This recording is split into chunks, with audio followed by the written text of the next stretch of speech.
E aí, pessoal, preparados para uma aventura simplesmente épica na nossa explicação de hoje? Sério, a gente vai conhecer uma daquelas histórias reais que parecem ter saído de um anime cheio de fé e coragem. Às vezes a história parece meio distante, né?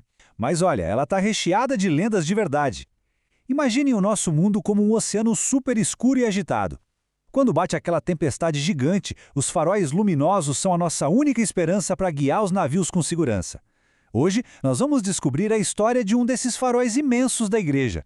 Um grupo de heróis que encarou a escuridão e, o mais legal, sem usar espadas ou poderes mágicos, mas com uma força muito maior.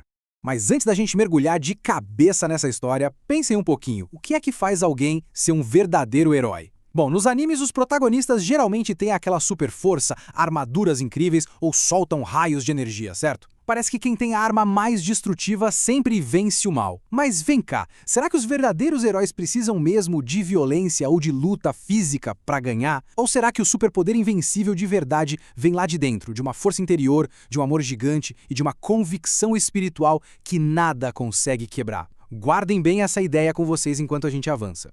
Beleza? Vamos mergulhar fundo nisso e entender direitinho o que é esse tal de Santo do Dia. Olha, é muito mais do que só marcar uma data no calendário. É tipo uma resenha diária, sabe? Uma memória viva da igreja que guarda as histórias de grandes mestres da vida cristã de todos os tempos. Pensem neles como mentores supremos na nossa jornada. Aqueles faróis luminosos que mostram o caminho certo quando as coisas ficam super difíceis. E os nossos protagonistas de hoje, que a gente celebra no dia 21 de maio, provaram de um jeito incrível que a santidade é, de longe, a aventura mais heróica que um ser humano pode viver. Para entender o nível de dificuldade desse desafio, a gente precisa olhar para o cenário da batalha. Estamos lá no início do século XX, no México. As coisas começam a ficar tensas em 1917, quando o país aprovou uma nova constituição com regras bem duras que restringiam a religião. Isso, claro, gerou uma oposição forte dos bispos e respostas bem severas do governo. O clima pesou de vez. Aí chegamos em 1926 e a crise bateu no teto. O culto público foi simplesmente suspenso no país inteiro. Escolas católicas fechadas, obras de caridade interrompidas, clérigos passaram a ser perseguidos e padres estrangeiros foram expulsos. Diante desse cenário super assustador, fiéis leigos organizaram a Liga em Defesa da Liberdade Religiosa. No comecinho a ideia era buscar soluções pacíficas, mas o conflito acabou escalando para uma guerra civil real que ficou conhecida como Movimento Cristeiro. Um ambiente de altíssimo risco, onde professar a fé exigia uma coragem absurda.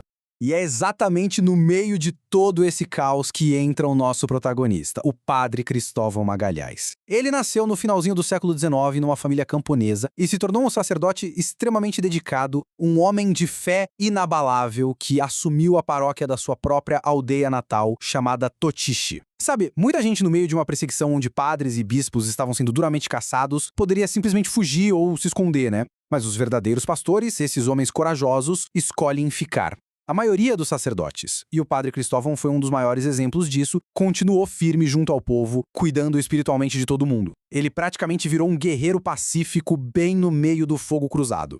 Agora, quais eram as habilidades especiais desse nosso guerreiro? Bom, ele desenvolveu um trabalho missionário muito intenso com os indígenas Huicholes. Ele fundou escolas, construiu abrigos enormes para proteger os órfãos e cuidou dos idosos em asilos. E tem mais, quando o governo fechou o seminário principal, ele não recuou. Corajosamente ele abriu um centro de formação na própria paróquia para treinar os futuros padres, homens que garantiriam que a luz da fé não apagasse. Lá no Catecismo da Igreja Católica, no parágrafo 2447, a gente aprende sobre as obras de misericórdia. O Padre Cristóvão usava essas obras como seus superpoderes diários, alimentando quem tinha fome, ensinando quem precisava e consolando os tristes. Essa era a verdadeira ação de Deus acontecendo na prática. E isso ilustra brilhantemente uma diferença enorme de valores nessa história.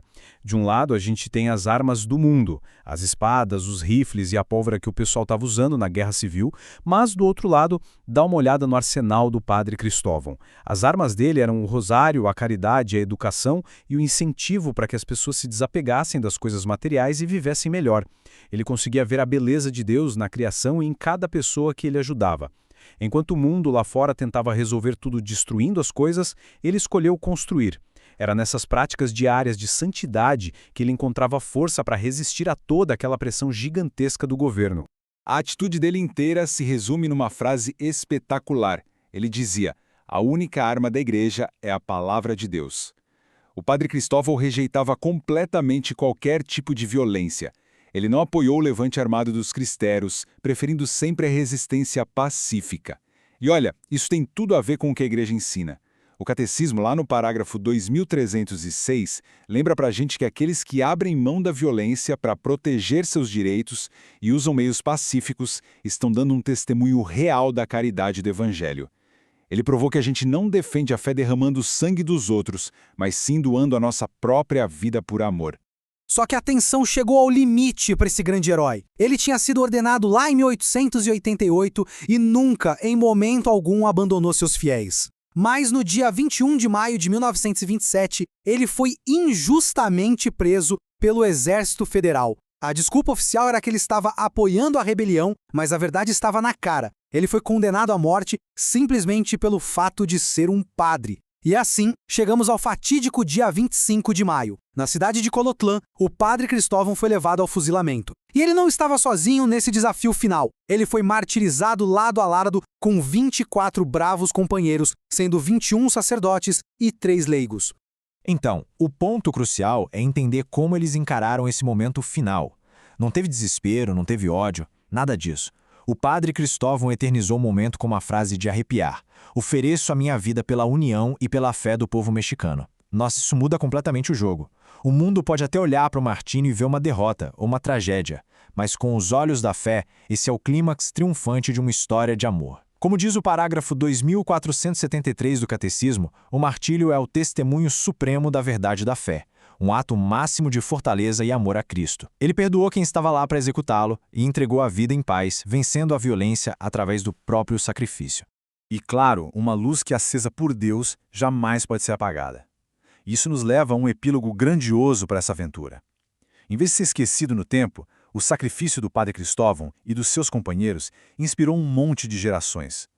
Durante o grande jubileu do ano 2000, numa cerimônia linda e super solene, eles foram canonizados pelo Papa São João Paulo II. Aquele sacerdote lá do interior do México foi reconhecido no mundo inteiro, gravando o nome dele na memória da igreja como o farol imortal. Ele é a prova viva de que a verdadeira fidelidade a Cristo ecoa pela eternidade. A história desse herói da paz é um convite gigantesco para a gente agir no nosso próprio mundo. Como a gente pode usar os superpoderes pacíficos da caridade para sermos heróis no nosso dia a dia? Se esse conteúdo te ajudou a entender melhor a fé e a ação de Deus, já deixa o seu like, isso ajuda muito o canal a alcançar mais pessoas. E se você ainda não se inscreveu no canal, aproveita agora, se inscreva no canal Catequista Felipe Lucas e ative o sininho para não perder nenhum conteúdo sobre fé, doutrina, Bíblia, catequese e espiritualidade. Agora eu quero te ouvir. Você já tinha pensado sobre isso antes? Ficou com alguma dúvida ou tem alguma sugestão de tema? Deixa aqui nos comentários, eu leio todos e posso até trazer sua pergunta num próximo vídeo. Valeu por acompanharem essa jornada incrível e até a próxima.